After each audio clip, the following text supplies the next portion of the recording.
अस्सलाम वालेकुम everyone, welcome back to my channel. उम्मीद है आप सब ठीक होंगे, खैरियत से होंगे। प्लीज चैनल की वीडियोस को लाइक करें, शेयर करें एंड सब्सक्राइब करें। मेरा जो आज का जो टॉपिक है वो है स्पीच एंड लैंग्वेज के माइलस्टोन्स। अब माइलस्टोन्स क्या होते हैं स्पीच एंड लैंग्वेज के? मतलब बच्चे के पास किस उम्र में कितने अल्फाज होने चाहिए, किस अल्फाजों से पहले बच्चे के पास कितने साउंड होने चाहिए, बच्चा किस एज में आवाजें निकालता है, बच्चे के पास किस उम्र में कितने लफ्ज होते हैं बोलने के लिए, ये मैं पूरा आप लोग को आज समझाऊंगी। जो बेसिक जो फर्स्ट होता है वो जब बच्चा 3 मंथ्स का हो जाता है, या by the end of 3 months बच्चा कोइंग की आवाजें निकालता है। कोइंग क्या होता है? आ ऊ ई। जब आप उसके सामने आते हैं तो वो स्माइल देता है, उस चीज को अंडरस्टैंड करता है। जब आप उससे बात करते हैं तो ई आ ऊ की बच्चा आवाजें निकालता है, वो रिस्पॉन्स देने के लिए ट्राई करता है। वो डिफरेंट टाइप्स की क्राइम बच्चे के पास प्रेजेंट होती हैं। फॉर एग्जाम्पल, बच्चा अगर भूखा है तो भूख के लिए उसके रोने का जो अंदाज होगा वो मुख्तलिफ होगा। बच्चे का अगर डायपर वेट है या उसने पी या भूख किया हुआ, उसमें अनकंफर्टेबल हो रहा है, उसमें बच्चे का क्राइम बिल्कुल चेंज होगा। बच्चे के अगर कोई पेन हो रहा है, कहीं स्टमक पेन है, कॉलिक पेन है, आजकल तो कॉलिक पेन भी इतना ज्यादा है बच्चों में, इट कुड बी एनीथिंग, उसमें बच्चे का क्राइम का जो पैटर्न होगा वो बिल्कुल चेंज होगा। मेजोरिटी ये मदर से आइडेंटिफाई करती है, क्योंकि डेफिनेटली जो बच्चे के साथ फुल टाइम रहता है, 24 आवर्स बच्चे के साथ रहता है, वो ही इन क्राइम पैटर्न्स को आइडेंटिफाई करता है कि ओके बच्चा मेरा इस टाइम पे यूं हो रहा है तो ये वजह है, यूं हो रहा है तो ये वजह है। तो by the end of 3 months ये चीजें बच्चे के अंदर डेवलप्ड हो जाती हैं। फिर by the end of 6 months, मतलब जब 6 मंथ्स का एंड होने लगता है, बच्चा जब 6 माह का हो जाता है, उसमें बच्चे के पास गर्गलिंग के साउंड्स, बैबलिंग के साउंड्स आ जाते हैं। जैसे बच्चा ग ग ग ग गु गु आ तो पहले भी 3 मंथ्स में कर रहा होता है, फिर ब ब ब ब ब ब ब मतलब फिर यहाँ पे बच्चा कोशिश करता है कम्युनिकेट करने की, आवाजों की तरफ रिस्पॉन्ड करता है, म्यूजिक को आइडेंटिफाई करता है, नोटिस करता है।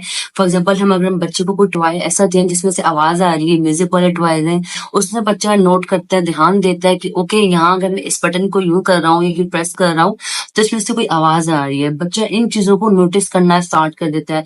बैबलिंग, बब बब बम मम मम मम, कोई भी साउंड ऐसा जो हमारे होठों से अदा होते हैं, by the end of 6 months बच्चे के अंदर ये साउंड्स डेवलप हो जाते हैं।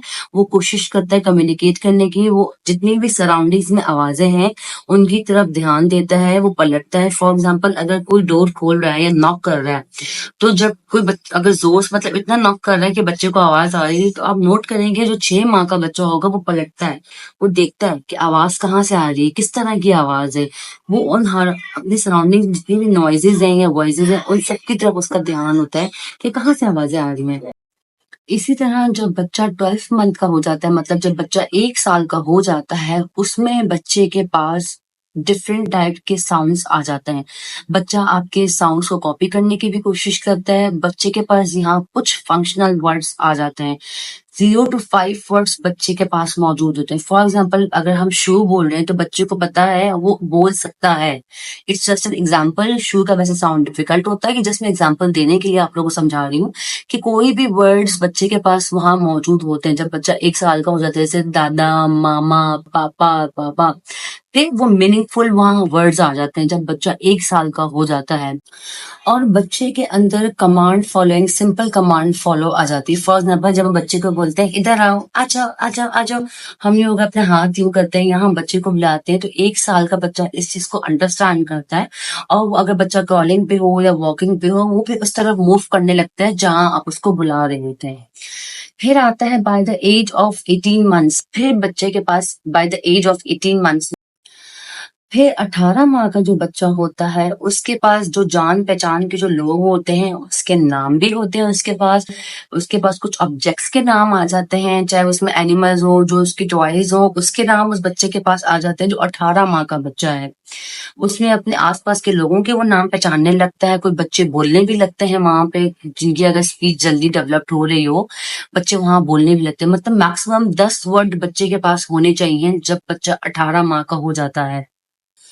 और फिर जब बच्चा 18 माह का होता है, उसमें बच्चा आपके जेस्चर्स के थ्रू, मतलब जो हम इशारे करते हैं उसके थ्रू भी वो कमांड्स फॉलो करने लग जाता है। फॉर एग्जाम्पल, मैं बोलूंगी कम कम कम कम, मतलब अगर मेरी वर्बल साउंड में जो आवाज निकाल रही हूँ, वर्ड निकाल रही हूँ, अगर वो क्लियर नहीं भी है, उसकी आवाज इतनी लाउड नहीं है, लेकिन मैं जेस्चर्स के थ्रू बच्चे को बुला रही हूँ, तो 18 माह का बच्चा इस चीज को अंडरस्टैंड करता है, वो आपके सिंपल इंस्ट्रक्शंस को थ्रू जेस्चर्स भी फॉलो करने लग जाते हैं। फिर by the age of 24 months, मतलब जब बच्चा 2 साल का हो जाता है, उस टाइम पे बच्चे के पास मैक्सिमम जो वर्ड्स होते हैं 50 वर्ड्स तक, मतलब अराउंड 50 लफ्ज बच्चे के पास मौजूद होते हैं जब बच्चा 2 साल का हो जाता है। इससे अप एंड डाउन हो सकता है। ये हमारे नॉर्म्स हैं स्पीच एंड लैंग्वेज के, जो हमारे पास एक स्टैंडर्डाइज क्राइटेरिया होता है, ताकि हम इसके थ्रू आइडेंटिफाई करते हैं कि कहीं बच्चे में अगर कोई मसला है, तो हम अपने नॉर्म्स चेक करते हैं कि इस एज में बच्चे के पास इतने लफ्ज मौजूद हैं या नहीं है, इस एज में बच्चे ने ये साउंड, ये आवाजें निकाली थी, यानी हम पूरी हिस्ट्री जब लेके चलते हैं, तो फिर हम उससे हेल्प मिलती है हमें कि ओके फाइन, बच्चे के पास यहाँ इस एज में ये चीज मौजूद नहीं है, तो अब हमें इस पे काम करना है। सो ये जो नॉर्म्स हैं, ये डेफिनेटली बाहर के अंग्रेजों के बनाए हुए हैं। जो बच्चे स्पेशली ज्वाइंट फैमिली में रहते हैं, उनके पास ज्यादा सेंटेंसेस होते हैं, जो हमने नोट किया है। आसपास आपस में फैमिली में, बच्चों में, जो ज्वाइंट फैमिली में स्पेशली बच्चे रहते हैं, या जिनके पेरेंट्स बच्चों के साथ बहुत ज्यादा कम्युनिकेट करते हैं, कम्युनिकेशन उनकी बहुत ज्यादा होती है, उन बच्चों के पास भी लैंग्वेज बहुत ज्यादा होती है। So by the age of 2 years बच्चा आपसे सिंपल फ्रेजेस से बात करने लग जाता है, मतलब मामा, दूध दो, 2 वर्ड्स को कनेक्ट करने लगेगा, या तो अगर बच्चे की लैंग्वेज और अच्छी बिल्ड हुई है तो 3 वर्ड्स को भी कनेक्ट करके बोल देता है। इट डिपेंड्स अगेन कि बच्चे ने कितनी जल्दी पिक कर ली है लैंग्वेज, लेकिन जो मेन क्राइटेरिया है वो ये है कि 2 years का बच्चा, 2 साल का बच्चा 2 लफ्जों को कंबाइन करके सेंटेंस बनाने लग जाता है, वन ऑन वन क्वेश्चन करने लग जाते हैं। फॉर एग्जाम्पल, बच्चे को अगर कुछ चाहिए तो पूछेगा मामा क्या, मामा कहाँ, मामा दो। मैं बहुत सिंपल वर्ड्स में समझा रही हूँ, ये डिपेंड करता है अगेन कि बच्चे के पास कितनी लैंग्वेज है, बच्चे के पास कौन से साउंड्स आ गए हैं, कौन से साउंड्स नहीं है, बच्चा किस तरह कम्युनिकेट करता है, फैमिली में कितनी कम्युनिकेशन है बच्चे के साथ। ये सारे फैक्टर्स मिल मिला के अगेन लैंग्वेज बिल्ड करते हैं। लेकिन जो हमारे पास नॉर्म्स हैं, मैं उसके अकॉर्डिंग आप लोग को समझा रही हूँ। फिर जैसे बच्चा 3 years का हो जाता है, बच्चे के पास 3 वर्ड सेंटेंस आ जाते हैं, मतलब बच्चा फिर जुमलों में और जुमले बढ़ा के बात करने लगता है। फिर बच्चा प्रॉपर कम्युनिकेशन बिल्ड हो जाती है। मामा मैं जा रहा हूँ, है तो इसमें सेंटेंसेस ज्यादा हैं, लेकिन जो हमने ये देखा है, जो हमारे पास नॉर्म्स है वो 3 वर्ड है। लेकिन बच्चा 3 years का जब होता है, वो प्रॉपर कम्युनिकेट करना स्टार्ट करता है। मामा मैं गया, मामा मैं आया, मामा खाना दो, मामा मैं पानी पीऊं, मतलब इट कुड बी एनीथिंग। जो लफ्ज बच्चे के पास मौजूद है, वो उसको मिला मिलाकर जुमलों में बात करना स्टार्ट कर देता है। सो मैंने जो यहाँ पे नॉर्म सारे एक्सप्लेन किए हैं, वो उसका पर्पस ये है कि अगर आपको लगता है कि अगर आपका बच्चा इस एज का है और इस एज में आपके बच्चे के पास ये अल्फाज या ये साउंड्स नहीं हैं, तो प्लीज आप उस चीज को नोटिस करें। आप फौरन किसी प्रोफेशनल से कंसल्ट करें और अपने बच्चे की थेरेपी स्टार्ट कराएं। यूजुअली पेरेंट्स इस चक्कर में घर में बैठे रहते हैं कि नहीं नहीं, इनके माँ बाप ने भी लेट बोला था, ये भी बोल जाएगा, नहीं ये इसलिए लेट बोल रहा है, ये वजह है। देखें, हम खुद से जब, अगर सिंपल में लैंग्वेज बोलूं, हम लोग खुद से तुक्के लगा के जब हम अपनी लाइफ को चला रहे होते हैं ना, फिर वो आगे जाके बहुत ज्यादा हर्डल्स क्रिएट हो जाती हैं। जितना छोटा बच्चा होता है और अर्ली इंटरवेंशन उतनी ही जल्दी काम करती है, बच्चा उतनी जल्दी प्रोग्रेस शो करता है, बच्चा उतनी जल्दी पिक करता है, और आपको थेरेपीज में भी प्रोसेस नजर आता है कि ओके फाइन, मैं इतना टाइम हो गया थेरेपी ले रहा था और बच्चे में ये इंप्रूवमेंट आ रही है। बट एक मैं यहाँ पेरेंट्स को गाइड करना चाहूंगी कि प्लीज प्लीज प्लीज इस चीज को अंडरस्टैंड करें, अलोन थेरेपी कभी भी हेल्प नहीं करती।